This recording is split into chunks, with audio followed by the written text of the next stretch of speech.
দিতেছে উনি মাননীয় সতীশ কুমার জি, স্বদেশী জাগরণ মঞ্চ, অখিল ভারতীয় সহ সংগঠক, সাথে স্বাবলম্বী ভারত অভিযানেরও মার্গদর্শক। উনি মাননীয় ডক্টর ধনপত রাম আগরওয়াল জি, উনি স্বদেশী জাগরণ মঞ্চের অখিল ভারতীয় সহ সংযোজক। উনি মাননীয় তারিণী ডেকাজি, আমাদের স্বাবলম্বী ভারত অভিযানের উত্তর পূর্বাঞ্চলের সমন্বয়ক। উনি রতন কুমার দাস, সিএ রতন কুমার দাস, উনি স্বাবলম্বী ভারত অভিযান ত্রিপুরা প্রান্তের সমন্বয়ক। আর আমি শিবাজি বোস, স্বদেশী জাগরণ মঞ্চ ত্রিপুরা প্রান্ত সংযোজক। এরকম এখনো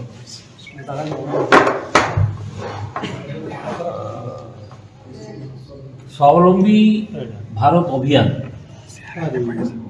এটা 3 বছর আগে আরম্ভ হলো। তার মৌলিক উদ্দেশ্য সারা ভারতবর্ষে স্বরোজগার আর উদ্যমিতা, এই দুটো বিষয় নিয়ে আমরা কাজ করছি। তার মূল উদ্দেশ্য যে আনএমপ্লয়মেন্টের যে একটা বিরাট বড় সমস্যা সারা বিশ্বে, সারা ভারতবর্ষে যে দেখা যাচ্ছে, এটাকে সরকারি চাকরি দিয়ে পূরণ করা অসম্ভব।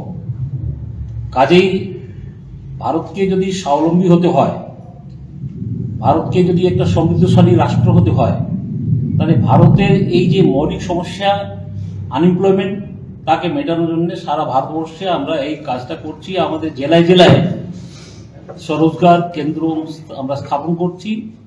মাননীয় সতীশজি ইনি আমাদের সঙ্গে রচনা নিয়ে 45টা প্রান্ত, সে প্রত্যেকটা প্রান্তে, প্রত্যেকটা জেলায় জেলায় উনি এই নিজের যাত্রাকে নিয়ে গিয়ে মানুষের মধ্যে একটা জাগরণ আর একটা মাইন্ডসেট, যে আজকালকার যে স্কুল কলেজের ছাত্রছাত্রী যারা আছে তারা মনে করে যে আমরা চাকরি করেই নিজের জীবনযাত্রা আরম্ভ করব, চাকরি দিয়ে এটা হয় না বলে আমরা প্রচার করি don't be a job seeker, be a job provider. আর তার সাথে সাথে এটাও তাদের মাইন্ডের মধ্যে দেওয়া হয় যে আর্ন while you learn। তো এটা হবে। আর তার সাথে সাথে স্বদেশী জাগরণ মঞ্চ, এটা সংঘ পরিবার আপনি জানেন, তারই একটা আনুষঙ্গিক সংগঠন।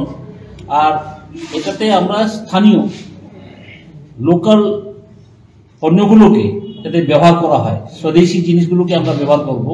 আমরা প্রচার করি যে মানুষ যেন বাজারে যখন যায় তারা বাইরের জিনিস না কিনে সেই স্থানীয় জিনিসগুলোকে কিনবে।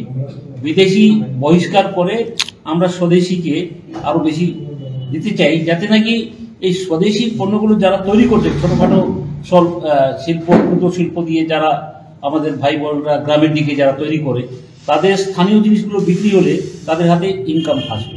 তাদের হাতে ইনকাম এলে তারা পার্চেজিং পাওয়ার পেলে তারা একটা নিজের জীবিকা চালাতে পারবে। এখন যদি আমরা বিদেশি জিনিসগুলোকে কিনি, তাহলে তো তার যে আয় হচ্ছে সে তো বিদেশে চলে যাচ্ছে, আমাদের লোকাল মানুষের তো আয় থাকছে না। তো লোকাল মানুষের আয় বাড়ানোর জন্য, ভারতকে স্বাবলম্বী করার জন্য এই স্বদেশী জাগরণ মঞ্চ, এটা আমাদের প্রতিষ্ঠাতা মাননীয় দত্তপন্থী ঠাংঠেন্ডি, উনি এটা 22 নভেম্বর 1992 সালে এটা স্থাপন করা হয়। আর তারপর থেকেই সারা দেশে এই স্বদেশী জাগরণ মঞ্চ কাজ করছে। স্বাবলম্বী ভারত অভিযান আর স্বদেশী জাগরণ মঞ্চ মৌলিক উদ্দেশ্য নিজের স্বাভিমানকে বজায় রেখে স্বাবলম্বীর পথে গিয়ে আমরা স্বদেশী পণ্যগুলোকে আরো বেশি মানুষের হাতে যেন আরো তারা কাজ পায়। আমরা বলি যে হর হাত কো কাম আর হর ক্ষেত কো পানি, মানে প্রত্যেক মানুষের হাতে যেন কাজ থাকে। সে কাজটা চাকরি দিয়ে সম্ভব নয়, ওটা তারা নিজের ছোটখাটো কোনো একটা ব্যবসা করে, তার মানে এন্টারপ্রেনিয়র হতে হবে, তাকে নিজের ব্যবসার জন্য উদ্যমী হতে হবে। উদ্যমী যদি হয়, একসময় ভারতবর্ষে কিন্তু এইটাই আমাদের ডিএনএতে ছিল, সবাই কিন্তু নিজের কাজ নিজের করতো। সে গ্রামে গঞ্জে তারা আর জিনিস, তাদেরকে আর চাকরি খুঁজতে দিতে হবে না। এই চাকরির যে ভাবনাটা, এটা ব্রিটিশ আমলের তৈরি জিনিস। প্রথম দিকে 1757 সালের আগে যখন ব্রিটিশরা এখানে আসে নাই, তখন কিন্তু আমাদের দেশে এসে ছোট ছোট শিল্প করুক, যতই কিছু করুক, আর ওটা এত ভালো কোয়ালিটি হতো, সারা বিশ্বে আমাদের জিনিসপত্র তার বিক্রি হতো। ওর জন্য ভারতকে বলা হতো সোনে কি চিড়িয়া। এখন এই ব্রিটিশ আমলের বিগত 200 বছরে আমাদের ইকোনমি অনেকটা ডাউন হয়ে গেছে। এটাকে আমরা আবার পুনঃ, যেমন আমাদের প্রধানমন্ত্রী যে ভারত 2047-এ একটা উন্নতশীল রাষ্ট্র গড়ে তোলার কথা বলছেন, আত্মনির্ভর ভারত তৈরি করার কথা বলছেন, সেটাই কি আমরা বলি একটা সমৃদ্ধশালী, বৈভবশালী, স্বাবলম্বী ভারত। ঠিক আছে, এটাই হচ্ছে মূল উদ্দেশ্য, যার জন্যে এখানে ত্রিপুরা ইউনিভার্সিটিতে আমাদের দুদিন যে প্রোগ্রামটা, সেখানে স্টুডেন্টদের মধ্যে, এটা সারা ভারতের বিভিন্ন স্কুলে, কলেজে, ইউনিভার্সিটিতে আমরা এটা প্রচার করছি। আর ছাত্রছাত্রীদের মধ্যে এটা লক্ষ লক্ষ ছাত্রছাত্রীদেরকে বিগত 3-4 বছরের মধ্যে এই জাগরণ এটা আমরা করছি। আর এর প্রতিফলে এখন দেখা যাচ্ছে অনেকটা রেজাল্ট হচ্ছে। তাদেরকে আমরা প্রোৎসাহন করছি, তাদেরকে আমরা পুরস্কৃত করছি, আর তাদেরকে এরকমভাবে উৎসাহ দেওয়া হচ্ছে, তাদের মধ্যে কনফিডেন্সটা আসছে। না, ছাত্রছাত্রীদের চাকরি যদি না পায়, তারা একটা ফ্রাস্ট্রেশন চলে আসে। তো তাদের মধ্যে নিজের একটা আত্মবিশ্বাস তৈরি করা, এই কাজটা আমরা বিভিন্ন স্টোরি দিয়ে তাদেরকে বুঝিয়ে দিচ্ছি যে আমাদের দেশে অনেক এমন লক্ষ লক্ষ মানুষ হয়েছে যারা এককালে তারা পড়াশোনা করেনি, তারা কোনো বড় চাকরি করেনি, কিন্তু তারা একটা ছোট্ট পুঁজি নিয়ে নিজের মা বোনদের কাছে একটা টাকা নিয়ে, নিজের টাকায়, লোন নিয়ে নয়, সেটা নিজের ছোটখাটো টাকা, যেমন অনেকেই পাবেন যে কিছু টাকা আছে নিজের একটা সঞ্চয় করলো, হয়তো মা বাবা বা রিলেটিভ কাছ থেকে তারা একটু টাকা নিল, নিয়ে নিজের জৈবিক উদ্যমিতা যাকে আমরা বলি, যে লোন না নিয়ে নিজের ছোট পুঁজি দিয়ে কারবার আরম্ভ করে আস্তে আস্তে করে সে কারবারকে তারা বাড়াবে। আর এই করে অনেকগুলো স্টার্ট আপ তৈরি হচ্ছে, আগামী দিনে আরো তৈরি হবে। আমরা জানি যে ভারতবর্ষে একটা আমরা যুবক যুবতীর এত বেশি, সারা দুনিয়ায় আমাদের যে যুবক যুবতীর সংখ্যা এখন 14 থেকে 29 বছর বয়সের যদি দেখেন, তার 37 কোটি এমন ইউথ আছে যারা ভারতবর্ষে একটা বিরাট বড় একটা ঊর্জাবান আমাদের তাকত আছে। সেই হিউম্যান রিসোর্স, সে মানব সম্পদ, তাদের বৌদ্ধিক সম্পদ, এটা নিয়ে তাদের মধ্যে যে জিদ আছে, তাদের মধ্যে যে ক্রিয়েটিভিটি আছে, এটা দিয়ে আমরা চাই ভারতবর্ষ যেন একটা খুব শক্তিশালী রাষ্ট্র হিসাবে তৈরি হয়, একটা মহান ভারত যেন তৈরি হয়, এটা আমরা চাই। এটাই হচ্ছে আমাদের সব ভারত অভিযানের একটা লক্ষ্য। এমনি ত্রিপুরাতে আপনাদের এই কাজকর্ম কবে থেকে হইতেছে, এবং এটা নিয়ে কি আগামী দিন কোনো পরিকল্পনা আছে আপনাদের? ত্রিপুরায় তো আমাদের এই আমাদের স্বদেশী জাগরণ মঞ্চের কাজটা তো বহু বছর ধরে চলছে, তো আজকে নতুন নয়। স্বাবলম্বী ভারত অভিযান, এটা আমরা বিগত 3-4 বছর ধরে চালাচ্ছি। ত্রিপুরা কিন্তু ভারতবর্ষের প্রত্যেকটা প্রান্তে প্রান্তে আছে। ইনি আমাদের যে ডেকাজি আছেন, ইনি পুরো নর্থ ইস্ট, নাগাল্যান্ড বলুন, অরুণাচল বলুন, মণিপুর বলুন, প্রত্যেকটা রাজ্যে আমাদের কাজ আছে, সে ইনি দেখছেন।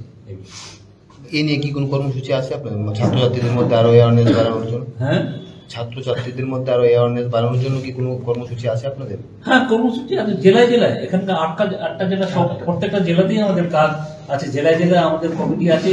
একটা জেলায় আমাদের 11 জন করে থাকে। তারা সব রকম ভাবে তারা একটা ব্যবস্থা নিয়ে তারা সব সাপ্তাহিক বৈঠক করে, তারা স্কুলে যায়, তারা গভর্নমেন্টের বিভিন্ন যে ইনস্টিটিউশন আছে, তো তাদের যদি দরকার হয়, তাদের পণ্যগুলো কীরকমভাবে বিক্রি করতে হবে, তাদের ফাইন্যান্স কীরকমভাবে জোগাড় করতে হবে, তাদের নতুন কী ধরনের কাজ করলে তাদের ভালো হয়, এইসব ব্যাপারটা তাদেরকে জেলায় জেলায় আমরা জানানোর চেষ্টা করছি। ভারতবর্ষের 765 জেলার মধ্যে বেশিরভাগ জেলাতেই আমাদের কাজ, প্রায় 90% জেলাতে আমাদের কাজ অলরেডি আরম্ভ হয়ে গেছে। জেলা স্বরোজগার কেন্দ্র বলে আমাদের চলতে হয়।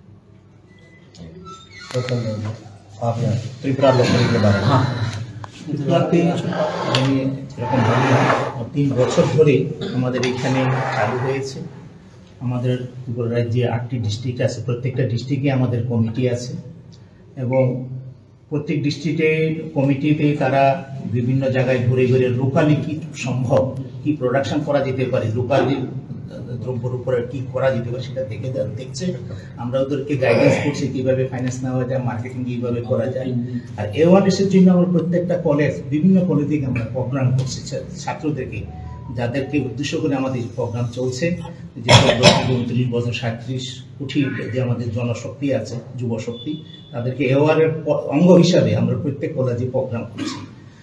ইউনিভার্সিটি তো রেগুলার হচ্ছে, দত্তবান ঠ্যাঙ্গি রিসোর্স জেনারেশন একটা সেন্টারও হয়ে গেছে, এখানে ট্রেনিং দিয়ে বিভিন্ন প্রাইভেট কোম্পানির সঙ্গে মাউ করে আমাদের ট্রেনিং করানো হচ্ছে, যাতে ছেলেরা কর্মজীবন যেতে পারে ট্রেনিং নেওয়ার পর।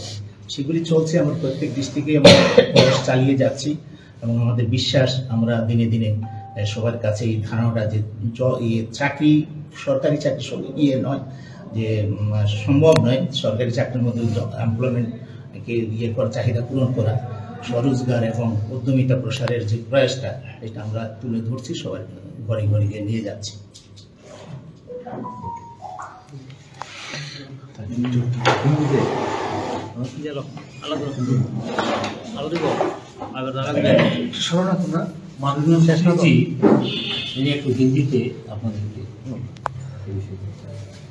कल यहाँ अगरतला में त्रिपुरा राज्य का सम्मेलन होने वाला है। सभी 8 जिलों के 500 से अधिक कार्यकर्ता यहाँ रविंद्र भवन में एकत्र होंगे। स्वदेशी जागरण मंच के अखिल भारतीय अधिकारी उसको संबोधन करेंगे। हमारी आगे की योजना है कि अगरतला सहित जो भी 8 जिला है, इसमें स्वावलंबन केंद्रों की स्थापना किया जाए, क्योंकि त्रिपुरा में एम्प्लॉयमेंट के और चांसेस कम है, इंडस्ट्री कोई बड़ा नहीं है, इसलिए यहाँ से माइग्रेशन बहुत होता है, बाहर जाते हैं लड़के लड़कियाँ उसकी। उनको यहाँ पर रहते हुए quality employment through their entrepreneurship skills कैसे हो सकता है, इसका हम प्रशिक्षण देने वाले हैं। दूसरी बात है कि स्वदेशी का प्रयोग, बी वोकल फॉर लोकल। अभी हम यहाँ बम्बू का एक जो प्रोजेक्ट चलता है उसमें गए थे, बट उनका सेल नहीं है। तो be vocal for local, local खरीदेंगे तो इकोनॉमी और एम्प्लॉयमेंट को बूस्ट मिलता है, स्वदेशी प्रोडक्ट खरीदेंगे तो इकोनॉमी और एम्प्लॉयमेंट को बूस्ट मिलता है। इसलिए हर घर स्वदेशी, हर युवा उद्यमी, इस स्लोगन के साथ हम सारे त्रिपुरा राज्य में स्वदेशी और स्वावलंबन का एक बहुत बड़ा अभियान चलाने वाले हैं। थर्ड है, हम लोग उद्यमिता आयोग, एंटरप्रेन्योरशिप कमीशन, जो यहाँ के +1 +2 के स्कूल, कॉलेजेस और यूनिवर्सिटी कैंपस हर एक में एंटरप्रेन्योरशिप सेल खुले और हर एक युवा युवती को, चाहे वो किसी भी स्ट्रीम में सब्जेक्ट में पढ़ रहे हैं, उनको और एंटरप्रेन्योरशिप की ट्रेनिंग कि कैसे मैं एक 10-20 हजार से भी अपना छोटा बिजनेस स्टार्ट कर सकता हूं। इस प्रकार के उनको सक्सेस स्टोरी सहित डायरेक्ट ट्रेनिंग होगी, जिसमें ऐसा एक त्रिपुरा राज्य का उद्यमिता आयोग ये बने, इसके लिए भी हम लोग प्रयत्न कर रहे हैं। सारे देश में ही, स्टेट वाइज भी हो और सेंटर में भी हो। इसके लिए एक डिजिटल हस्ताक्षर कैंपेन इस समय चल रहा है। ऑलरेडी मोर देन 2000 लोगों ने यहाँ त्रिपुरा, अगरतला और बाकी के डिस्ट्रिक्ट में उसको डिजिटली मोबाइल और लैपटॉप के थ्रू डिजिटली सिग्नेचर कर दिया है। वी आर थिंकिंग कि 5000 से अधिक लोग इसको डिजिटली हस्ताक्षर करेंगे। फिर हम सरकार से भी बातचीत करेंगे कि त्रिपुरा राज्य में भी एक एंटरप्रेन्योरशिप कमीशन होना चाहिए, जिससे प्रत्येक 15 साल से ऊपर के लड़के लड़की को एंटरप्रेन्योरशिप में कैसे एंटर करना, इसका ट्रेनिंग मिल सके। तो ये हमारा तीसरा उद्देश्य है। ऐसे 3 उद्देश्यों को लेकर स्वदेशी जागरण मंच और उसके द्वारा चलाया जाने वाला स्वावलंबी भारत अभियान त्रिपुरा राज्य में इफेक्टिवली ये खड़ा हो जाए, इसका प्रयत्न है। We have now in all the 8 district we have unit, we have active units in the all district of Tripura. आगे हम सोच रहे हैं कि हर जिले में इसकी ग्रेविटी, इसका गंभीरता और बढ़ाएंगे तो निश्चित रूप से पूर्ण रोजगार युक्त त्रिपुरा और समृद्ध त्रिपुरा इसको बनाना है। इसके लिए ये अभियान चल रहा है। सरकार इसमें सहयोग करेगी, समाज इसमें लगकर काम करेगा, तो त्रिपुरा की जो बेसिक इश्यूज है उसको हम एड्रेस कर पाएंगे। That's all.